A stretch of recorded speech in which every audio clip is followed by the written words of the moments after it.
welcome, folks.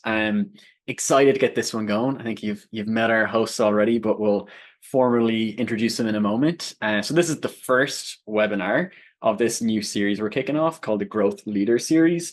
Basically, we're there to highlight some of the success stories, and those of you who are building on AirOps today are some of those exact people. We want to highlight some of the success stories of people who are building on the platform, doing amazing things, and like impressing us day in, day out. And I guess one of those folks is leading us in the first one of these, where they're driving deals, driving growth with AI workflows. So if I have my mouse right, what we'll go through in terms of agenda is we'll get to meet Sean, go through a bit of his background and what he's been building and like what he's working on as well. Then we'll go through kind of his approach to the outbound marketing side of it. I think we'll get into the what you're all here for then, which is the meat and potatoes of it, the live demo. Like how can you start to maybe copy some of these and learn from like the prompts, learn from like the methodology, and then we'll really go into kind of like Q&A, some back and forth around best practices for how to think about the different challenges and problems you're facing, and then also prompting, a key component of like any AI workflow. So I have the chat open myself here. If there's anything that comes up as we go through the content you want us to double click on or have a question about, drop it in the chat and we'll try and answer it live. And at the end, we'll open it up for Q&A as well. I think we've heard myself and Sean go back and forth, but I'll give him a quick intro and then let him take it away. But yeah, Sean, super impressive background, co-founder and CEO of Exec, which we'll learn more about, and then has done some really amazing work at Flexport, where he was there for a couple of years and then watched revenue grow from 1 to 500 million. So he's back at the start, growing Exec, but I think with a lot of smart people and smart workflows, he's really making a name for himself again. But yeah, Sean, do you want to add some more color to that? Yeah, thank you very much for the kind introduction. I think one of the more interesting things is I've been a software engineer since I was very young. I started writing code to hack video games when I was 8 years old and on forums doing design and stuff like that.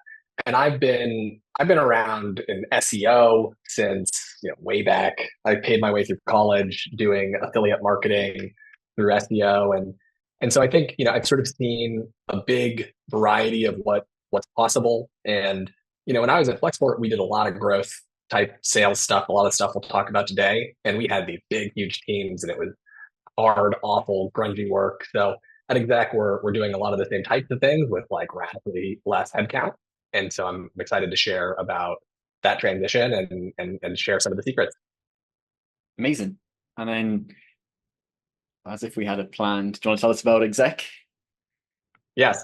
So Exec's a training platform. We help train salespeople, we train support people, we train managers. Our flagship product is AI role plays. So you get to interact live with an AI, have real practice conversations, and get super detailed feedback.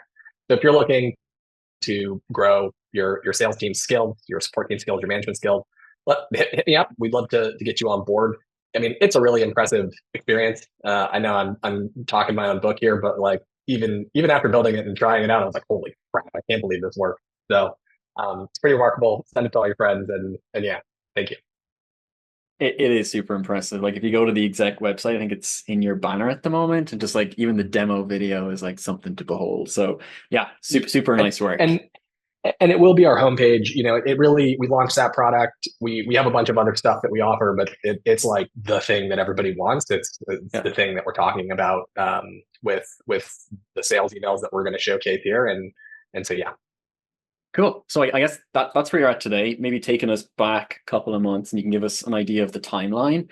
Um, there was, I guess, some challenges or like some like operations on like the growth end you were doing very manually that I think you saw like an opportunity to apply like automation or AI tools too. So maybe give us a better feel for like your starting point with all of this.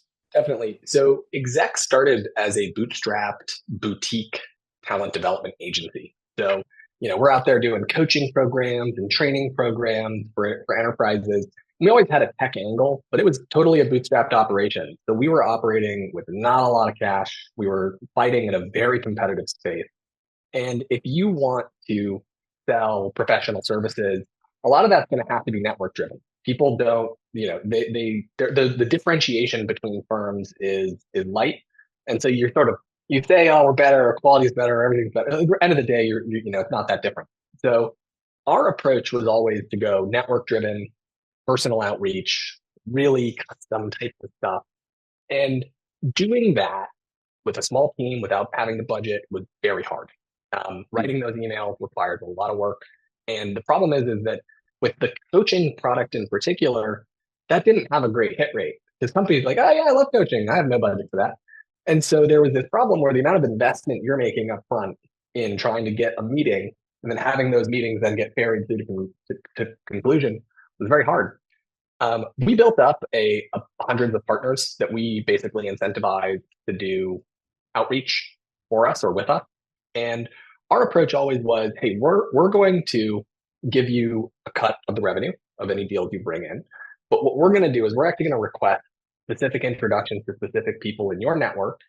Um, and then we'll actually do the sales. That was always our sales motion. But doing that as we scaled that partner network was just friggin' hard because there was too many leads. Sometimes we've done the intro request and they wouldn't even get processed by the person on the other side. They're like, whatever. And so you're making these big investments in personal outreach with not a lot of payoff. Um, Especially if you try to we experimented with, oh, what if we didn't personalize? What if we just sent some generic stuff? Yeah, you send generic stuff, you get generic results, which is nothing. You get nothing. And so, I got introduced to AirOps through actually Marcel was the one, Marcel Santini, who's another person in the AirOps orbit, and I instantly fell in love. And so we'll sort of talk through what and how I solved this problem. Amazing. I think, yeah, you turn the challenge you faced or like the starting point into amazing results. And I hate when people often suppress the results. So I think from what you were speaking to there of like super high manual effort, initially maybe it started very personal as you were in the loop. And if you tried to scale with other tools, it became very like impersonal. And then I think what you really are looking for is like driving deals. Like I'm putting in effort, I'm putting in like top of funnel, like input, and I want to see like deals and engagements and conversations coming out the far side. So yeah. Yeah, I mean, we were able to massively increase the amount of scale that we were doing here. So we increased personalized outbound by 3x and basically took unpersonalized outbound to nothing. Over 80% of our deals are driven by this. The other 20% are referrals from existing customers or other word of mouth stuff. But most of our work so far has been outbound. We don't really have an inbound engine. And I think the more crazy thing that we were talking about is this 17% conversion from email to meeting booked. So going from ostensibly a cold email, sort of maybe a warm introductory email to a meeting booked, you don't expect that good of results because the person has never heard of us. They expressed no intent whatsoever. We just sent them, a ping, and that 17 out of 100 pretty good. Prior to the personalization, Yeah. it was not that good, not even close. Yeah, I can assume it's the same on your side, but I presume as well for everyone that's in attendance, you get so many emails nowadays that they are just like not personalized. Like even recently, I got some emails that referred to my like last company, which I left months ago, and just like a lot of them, you just see even like the header of, and you're like, I don't really want this, and it doesn't appeal to me. So I think like that 17%, I've worked across outbound sales for years. I've never seen anything like that. So that's super cool to see. So yeah, I think here we just give like an overview of maybe what your workflow entails. I think as you and me worked back and forth on putting together these slides, I think one core thing I heard from your side was trying to maintain that like expert in the loop. You are talking to people at the end of the day, but there's like key places and like key jobs to be done where you saw an opportunity for like automation to be like inputted. But again, you wanted like control maybe on like the inputs to that, like the people and the companies, and then like a final review as well. So essentially keeping someone in the loop to like maintain that high level of quality. Maybe, yeah, give us a feel for that as well and like how you started to piece together the workflow. Yeah, so our starting point was asking ourselves the question: we have a partner, they have a network, they have expressed strong intent and desire to spread the good gospel of Exec on our behalf. Yet doing that manually is just a lot of effort. And so if you say, hey, cool, like just please introduce us to people that seem relevant, that would be super helpful. Nobody does it, or maybe you get like 1 in 10 people do a good job. Instead, what we started doing was we said, hey, look, this is what we're going to do. You're going to make your network on LinkedIn available to us. So there's a toggle you can toggle on LinkedIn that makes it searchable by your connection. We're then going to use a combination of LinkedIn and Seamless to scrape your LinkedIn network into a spreadsheet. And then today because if we're going to send intro request emails, we don't want to hit somebody with 100 intro request emails. It's too many. So we have an internal person that does lead scoring. That totally could be an AirOps. Actually, just upload the thing and you can make an AirOps to lead score. We haven't done that yet. It's not the bottleneck in the process and hasn't been a big problem. But yeah, we start with sort of trying to prune down their network to the right set of people. And then from there, that's when we feed it into to AirOps to then generate a really nice custom email. And then we actually just have an EA send it directly manually from our Gmail. That could also probably be automated, but we just haven't cared enough to do that. But yeah, it's really that like research email writing step that is the big differentiator for us, because we're now able to have this whole workflow process by somebody who doesn't have any sales experience whatsoever and is able to do it with no hand holding at all. Amazing. And I think even as you go through it there, like it's not as if you came up with 1 through 6 as like immediate steps when you like were getting going. Like I presume you started with like something much smaller.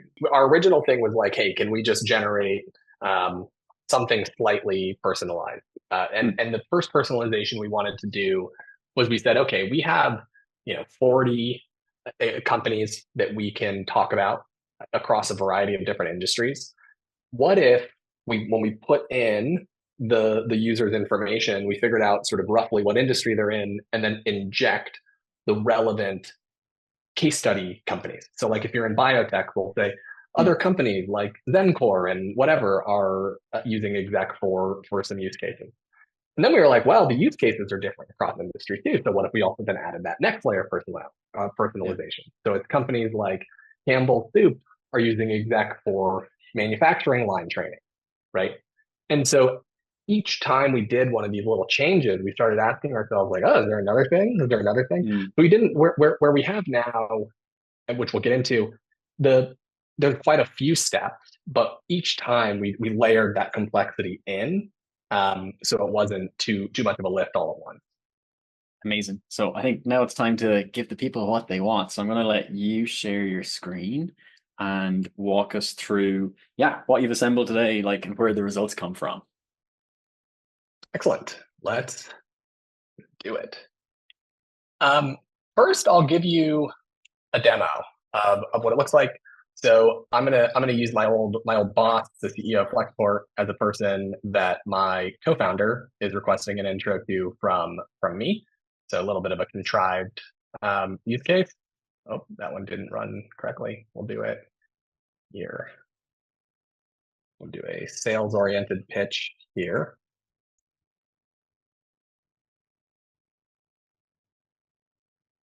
Type that in.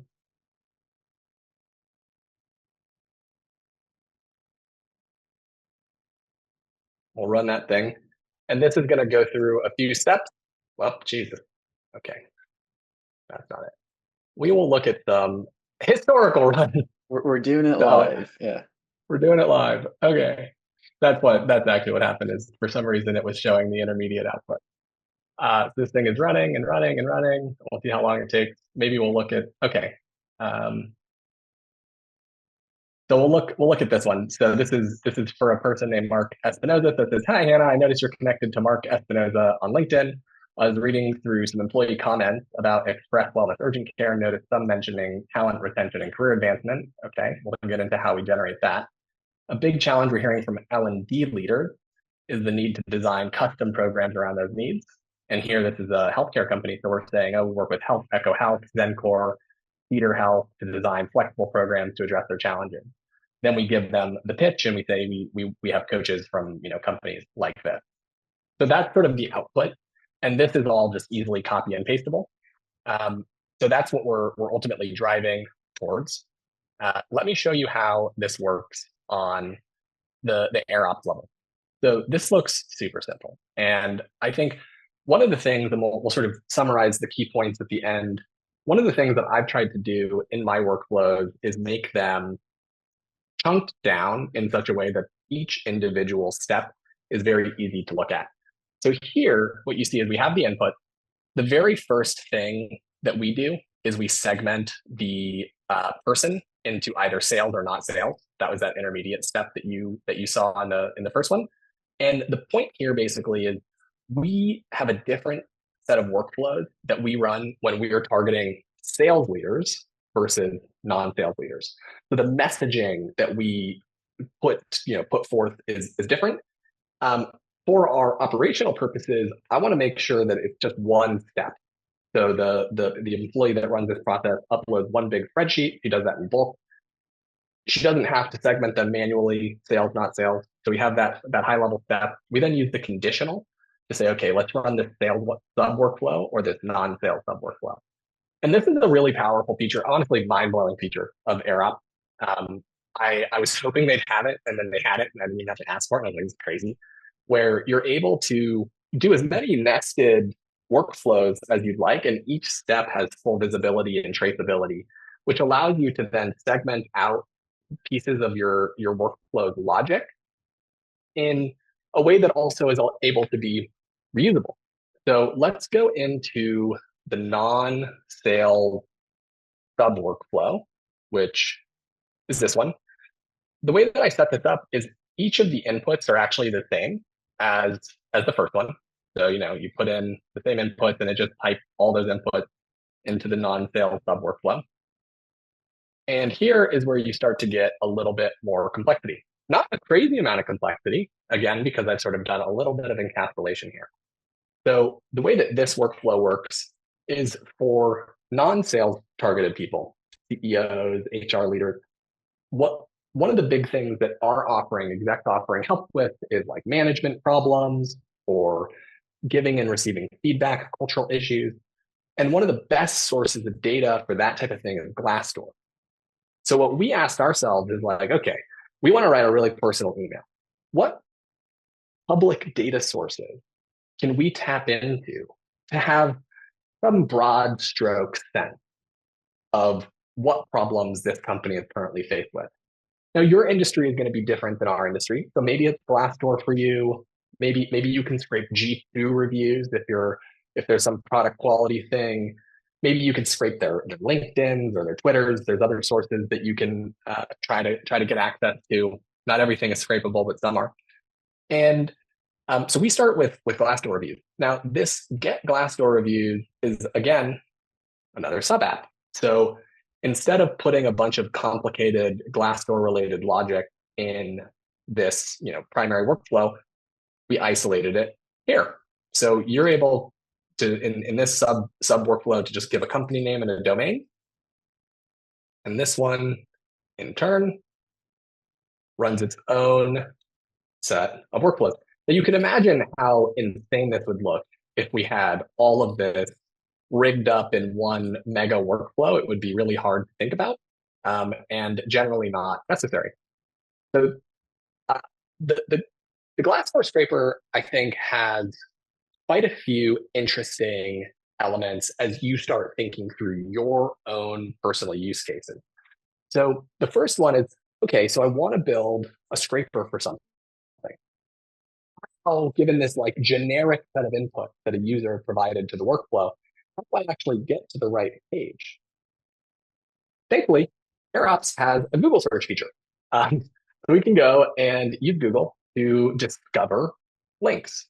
So I'll show you very specifically here. We have the company name placeholder, and we search reviews for the company name.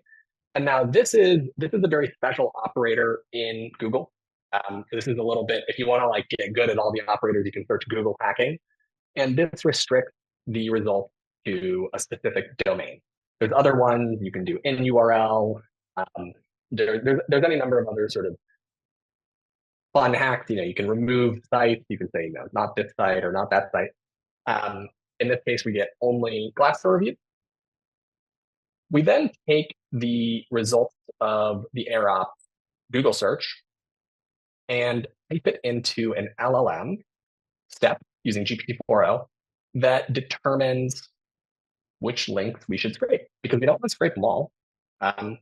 We only want to scrape the ones that I have personally evaluated to see whether or not they have the data we need. So you can see the prompt here. The goal is to read Glassdoor reviews for the company name. I give it the context. Well, when writing LLM prompts, you always want to basically talk to it like it is a smart but contextually clueless person. The more context you give it in plain English, the better it generally performs. So here I'm saying the user ran a Google search and will provide you a JSON representation of the search result. So now, okay, I'm going to get some JSON. I then say, please return a valid. You don't actually have to say please. I'm kind always, even to the LLMs. But you don't have to. So return a valid JSON object that contains at most 2 Glassdoor links. So I don't want 5. I don't want 3. 1 is fine. 0 is fine. 2 is fine at most. And it does a pretty good job of conforming to that. Then I give it the context. I say the best 2 links will be the main Glassdoor page and the company name reviews page where employees leave reviews. Now, what did I do to determine that I should give it these instructions? Well, I went and just Googled a bunch of this myself. And I clicked through all the links. And one of the things you can do that you should do is you should try opening the page in incognito and then right-click view source. So I won't be able to do incognito here, but let's do Flexport Glassdoor reviews, and I'll just show you what I mean. So what's it like to work here? You're definitely going to want to come in here and view page source.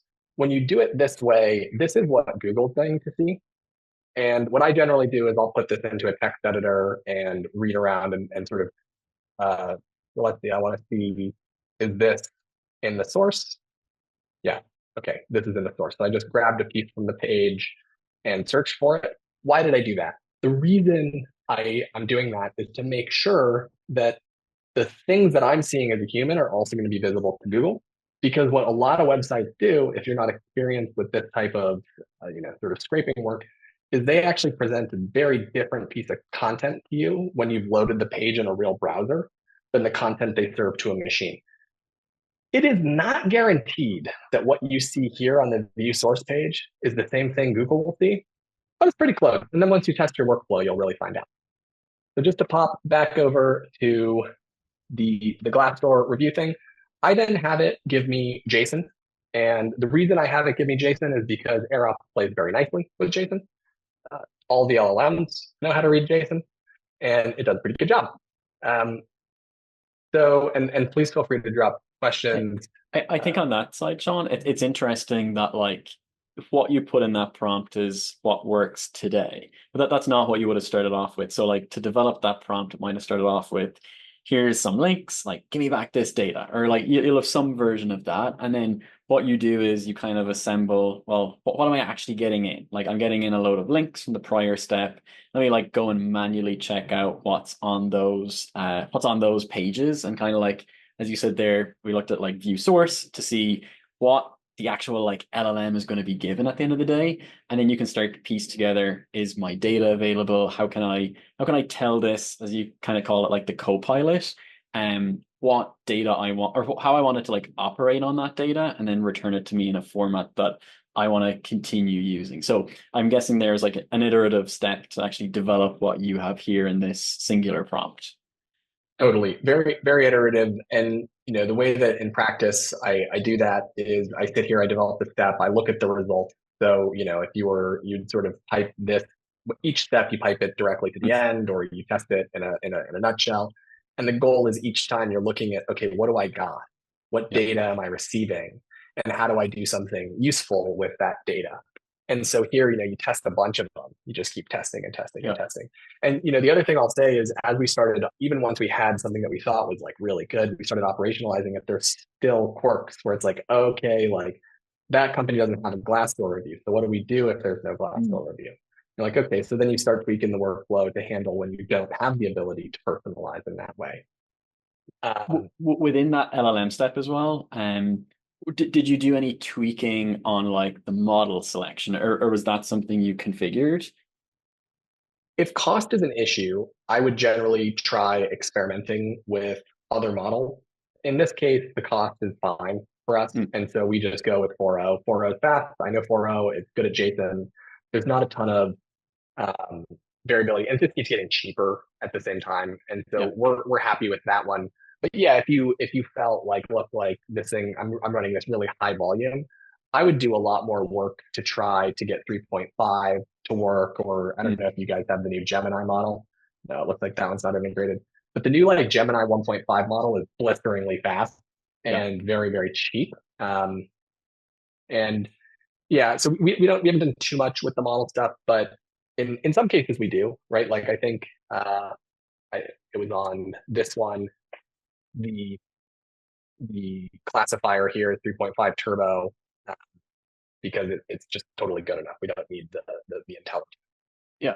I think like the common thing we've seen internally, like across customers, just the reason I called it out was 4.0 in particular for that one job you do where it needs to like take in some structured data and then pass out JSON. And you can even see within that LLM step, you're selecting it, it has to return JSON format up the very top. Yes. And Yep. Here. like we've particularly found 4.0 to be great for that. It's a little bit more robotic, so it's perfect for this task. And then other models like the turbos and the Claude Opuses of the world, they do slightly better on just like language. So we might see those later as you like go through the rest of it. Yeah, and you'll see especially as you mentioned for writing steps. I personally think ChatGPT is such a bad writer. It just writes super goofy. So we'll get to that. Um, so then this is simple. We just have we again use another or AirOps tool, which is the web scrape. We pass in the output JSON, which you can see here, which is pretty simple. It's just the links. We iterate over those links and we just scrape them. We chose to use the markdown renderer because it reduces the number of tokens that are included in the page. It does a pretty good job for us. And so you can sort of see that it does pull out the primary content here. We did actually enable JavaScript rendering. We've experimented with some of the proxies. So this is the stuff where it just gets like, you just kind of got to trial and error and trial and error and see which of these selections work best for your use case and the websites you're trying to scrape. So like sometimes websites are easier to scrape when you're using a residential proxy network or a data center proxy network. I've been using the auto here. We did have some issues trying to scrape Glassdoor with residential. So your mileage may vary. Each website is a little different. I will And say then the next, I will yeah, go say ahead. Courtney in the comments shared out a little tip if others haven't seen it yet, which is there's an API you can query that'll give you, do you know the step you went through there, Sean, of like looking at the inspect element on the page to see like what it gives. She just shared out a nice tool that can do that like automatically for you as well before passing context into an LLM. So if folks want to check that out or have ideas around it, do check that one out and let us know if you need help with it. Sweet, Gina. I have not heard of this, and I will Yeah. check that out. That's very helpful. Thank you, Courtney.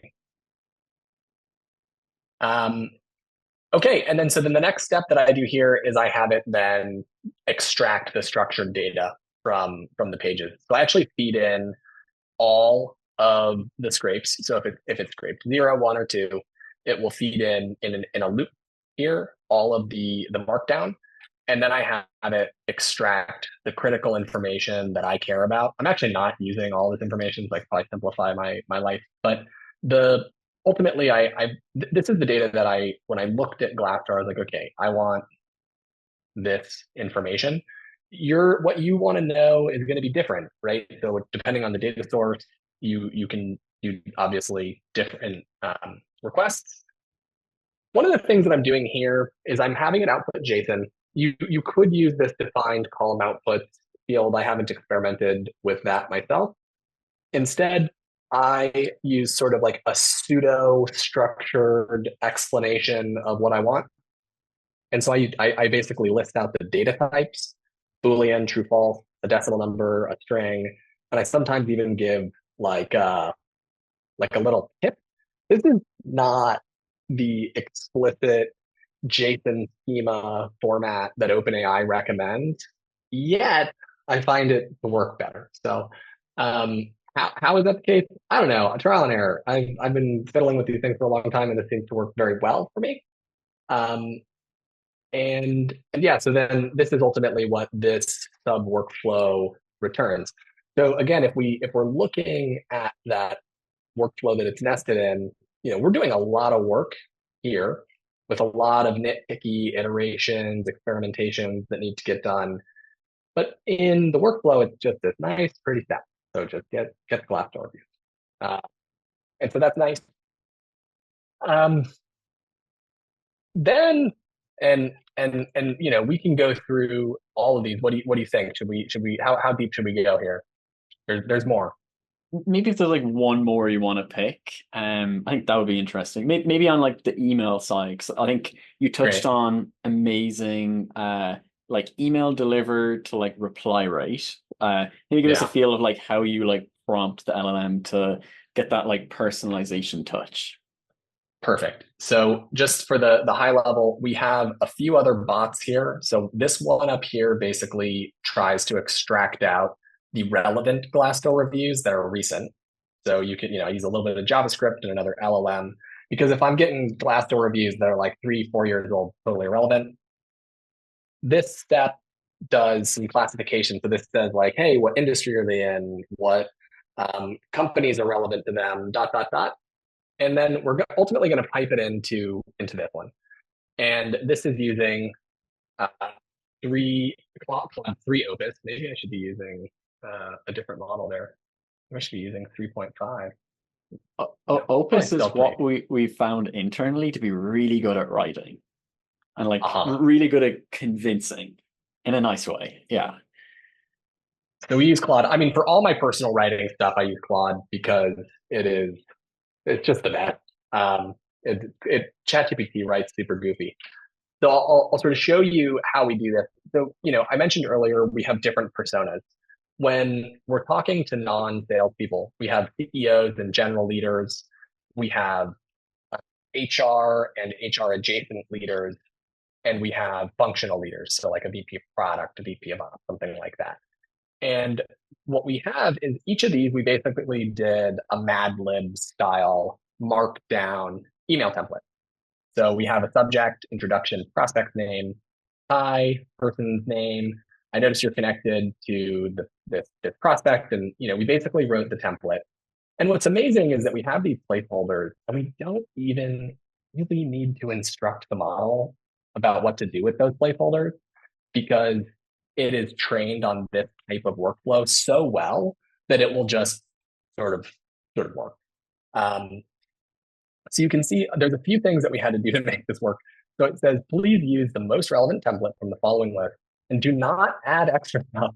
What we found is that it really wanted to make these like long emails. It kept adding extra paragraphs, and it took a lot of experimentation to get it to not do that.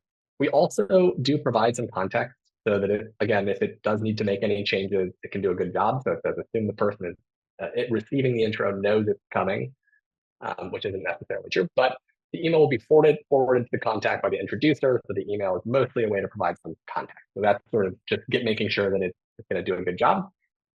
Um, and then we then reply in Markdown, and then we provide the details in structured XML tags. And I would generally recommend doing when you can providing structured XML tags. The LLMs understand XML very well. The reason they do is because they're scraped on the internet, and the internet is XML, right? HTML is a subflavor of XML, and it's very easy for the LLMs to parse. And so, if you want to segment information, right? I wanted to say, hey, here's the target contact's information, here's the introducer's information, here's the requester's information, and here's the target company details. I put each of those things in their own markdown tag. so that the LLM is able to correctly suss out which is which. Because, for example, we have three different persons named here, right? We have the person who we're trying to contact, the person who's introducing, and the person who's asking for the introduction. And so we wanted it to be very, very clear to the LLM, like who is the who in the workflow. So end of the day, we wind up getting lots of really good emails. Um, we ran one at the beginning targeting Ryan Peterson. Let's see, did that one ultimately output? Yes, it did. This was the one that we started at the beginning. I noticed you're connected to Ryan Peterson and wondered if you could help connect us. I was reading through some employee comments about Flexport and noticed some mentioning change management and leadership development. That makes sense. They had a leadership change last year. We work with companies like SAP, JP Morgan Chase, and American Heart Association. This is probably just a catch-all because they're a shipping company and we don't currently work with very many. And we support by using these things. So pretty good email. Not maybe like if I was writing a real personal email from me to this guy I know him very well, I'd probably communicate a little differently. But when you're doing bulk at scale industrial production of emails, this is pretty damn good. Yeah, that's class. And you can see like even out the far side of the glass door scrape, like you're not looking for anything like majorly complex. You're kind of looking for the one or two keywords that will like pique this person's interest. Like as you said there, Flexport, they had like a big change in leadership, and like that's the one thing you're trying to like take out from it. So it's not trying to sell them on a load of different like activity they've done on LinkedIn or stuff they're like product team has launched. It's kind of like the one or two key things that are gonna like be important to this person. Yeah, and let me show you this. I actually think it's important.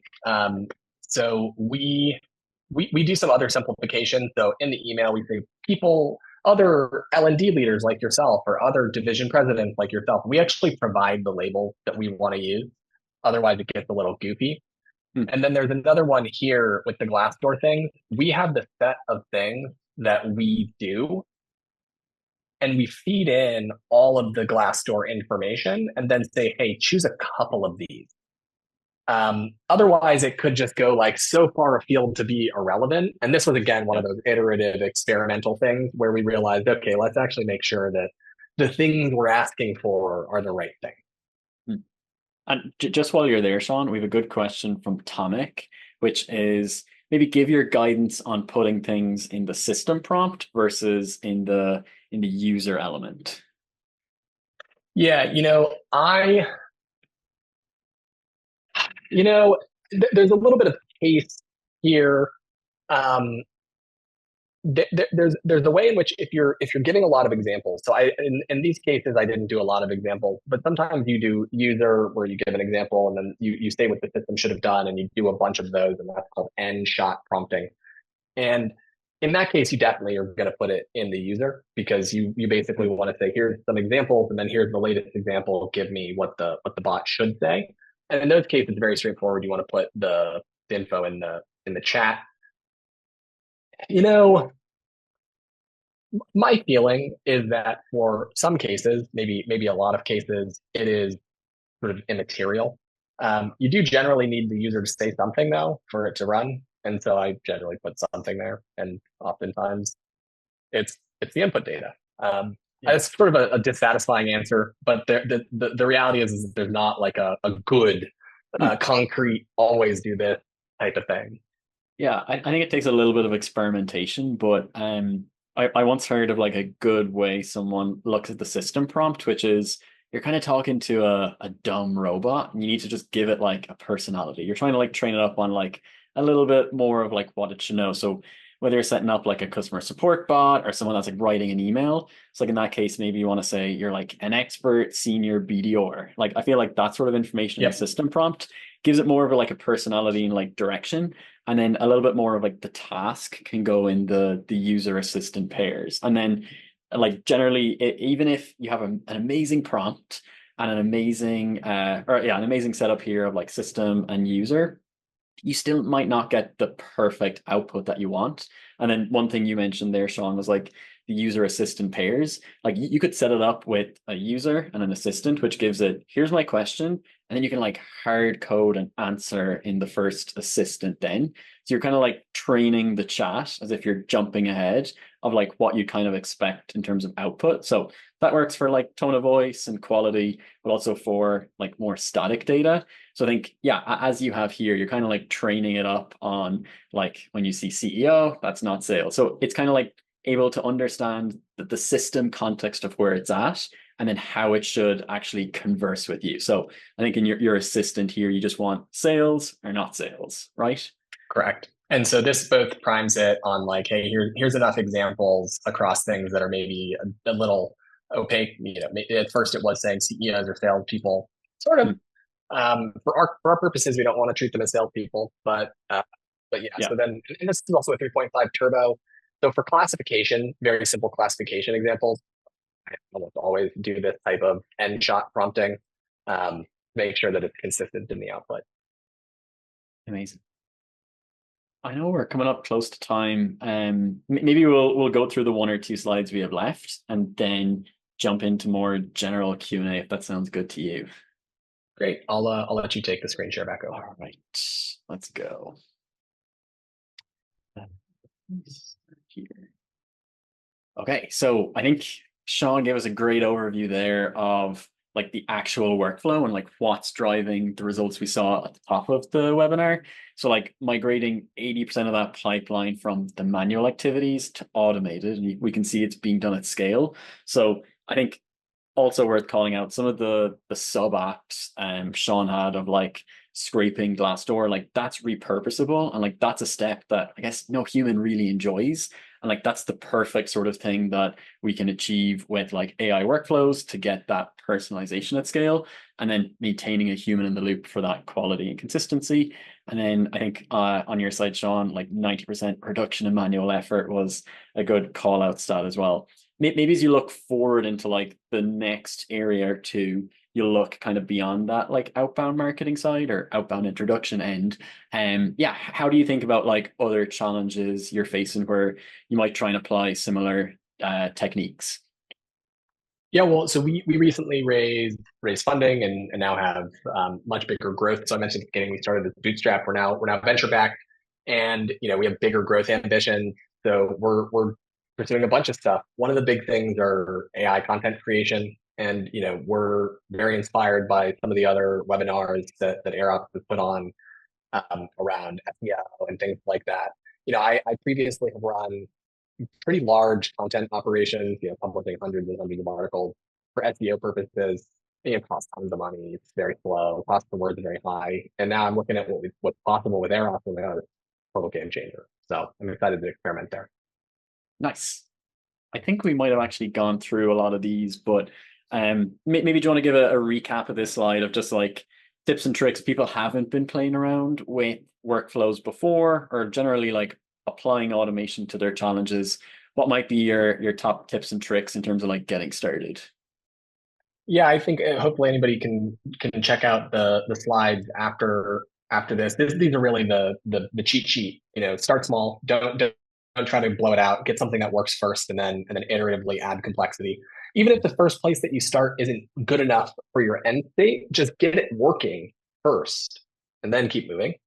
The decomposition thing I think is also important. That was a thing that I did iteratively again, which AirOps doesn't make super easy for that tell your product team. Like if I want to like spin out some chunks into its own sub workflow, it's a little annoying, but still winds up being helpful. And then uh, really, it's like the prompt engineering stuff. Oh, another good thing that you can do on the prompt engineering side, by the way, is Claude and Anthropic have a prompt engineering generator in the console of Anthropic, which honestly does have a pretty good starting point. And they have their own set of like little agents that go off and help your prompts get better. So, you really want to do structure, variables, context, all that stuff. So this is, sort of a nice little recap. Yeah. The other thing I'll add to that is just like in general, if you don't know where to start or like how to phrase your prompt, that's what the tools are also there for. So like go to your GPT or like start off your AirOps workflow and say like, I need a prompt to do this. Like give it to me, and that'll give you like a really good starting point as well. And then if you also need to give it more direction, you can see on the right hand side here, very similar to what Sean had throughout his workflow, like start to like give it some context and like feeling for each element of like what it's trying to achieve. So this would be a good example for like a piece of content, like give it constraints, tell it like what not to do, or context of like who it is or like how it should appear. So I think there's small things there, and like hit up our team as well if you have any questions. On that point, one of the things that I sometimes do is I'll start in Claude. I use Claude for a lot of writing, and I'll just blabber. I'll be like, this isn't very structured, but I kind of want this, and I kind of want that, and I sort of want this other thing, and I kind of want to do this, and oh, how about this and that? And it's like super bad, not good. But then you say, can you restructure my thoughts into something coherent, and it will done, great. Put it Yeah. into the prompt. Yeah, the tools are amazing. Moving on to this one, then, you spoke about like Google hacking, some like scraping stuff. Anything here you wanted to touch on as well? I think nothing new. Again, just sort of great summary tactics. We still have a human review all the outputs. Not every output is perfect or good enough. Google hacking is very fun. Google hacking works a little less well than it did in 2008, but still works pretty well in some cases. And then scraping, iterative, fun, challenging, but just get in there and hack around. Yeah, and I think the key component across all of those and in your workflow, especially Sean, was like start small. Like you don't need to go from 0 to 10 immediately. Like do the search in Google and see like what works, see what comes back, and then start to bring that into like the building blocks you develop. And then not always, even some stuff I build isn't as modular as what Sean has, but like try and like condense your logic down into like reusable components. So like if Sean wants to do stuff of like writing content on like a business, now he can take that like Glassdoor scraper and then use that as like the starting point of key topics to create content around for like an ABM campaign and the like. So I think a lot of it is just like start with a noodle of an idea and then start to like flesh it out from there. All right, we're at the point where we'll take any questions if there are any. We might pause for a minute or two. But yeah, as we wrap, I think amazing to see what you've built, Sean, in terms of going from what it started out as like maybe probably a singular LLM prompt, building it up from there. I presume like as you go through it, there's issues with extra data you want to bring in of like filtering out the different like links, then like iterating over something.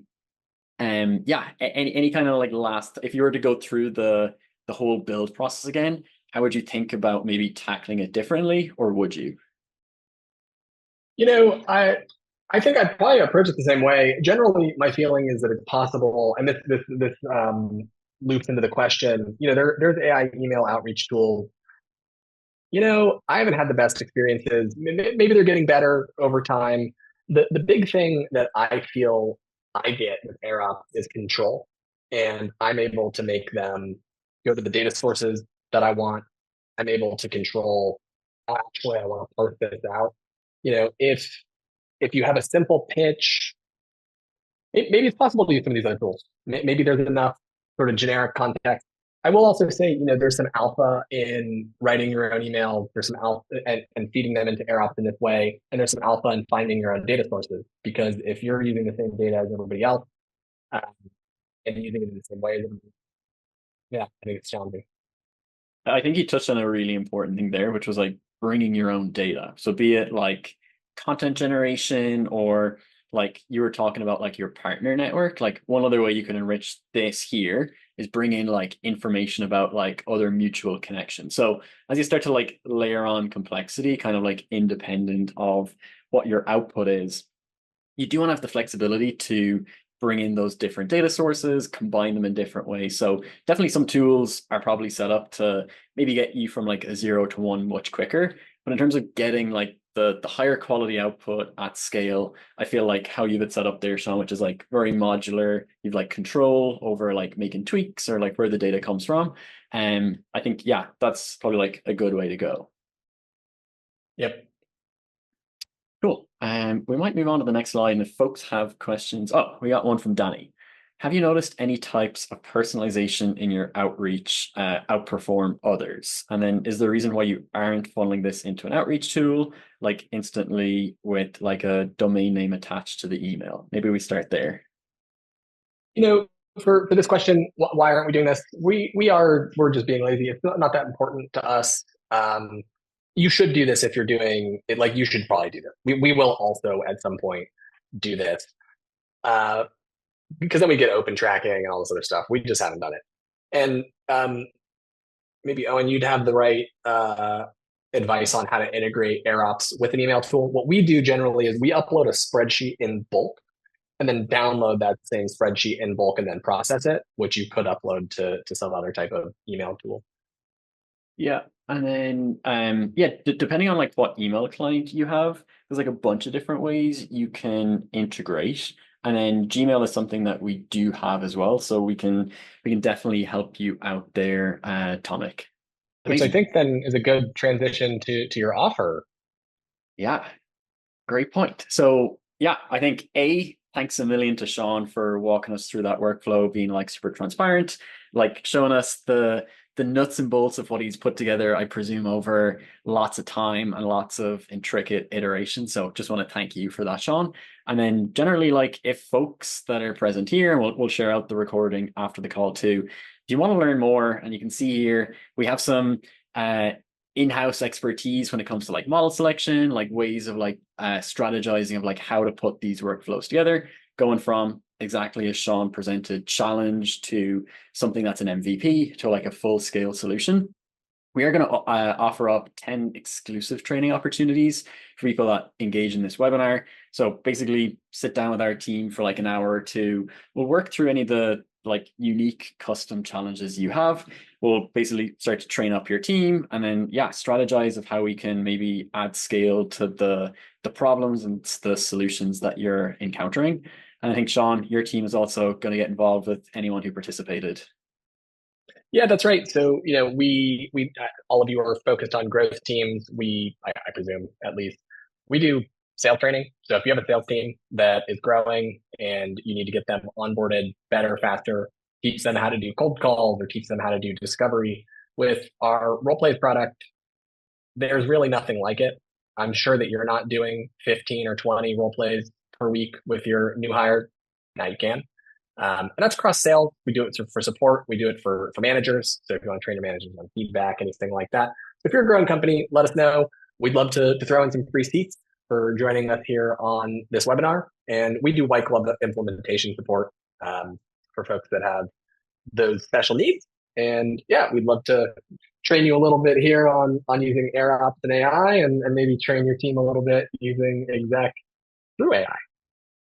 Amazing. I think that's a great way to finish. And like, yeah, whether you want your growth strategy, like these charts on the right, to go up and to the right, or same with your sales training and strategies, hit the teams up.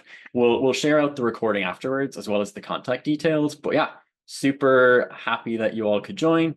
Like we'll share out the recording with everyone, but do share it with your network as well. If you have any questions, we have our details there. But thanks so much for joining us, and we'll hope to see you soon.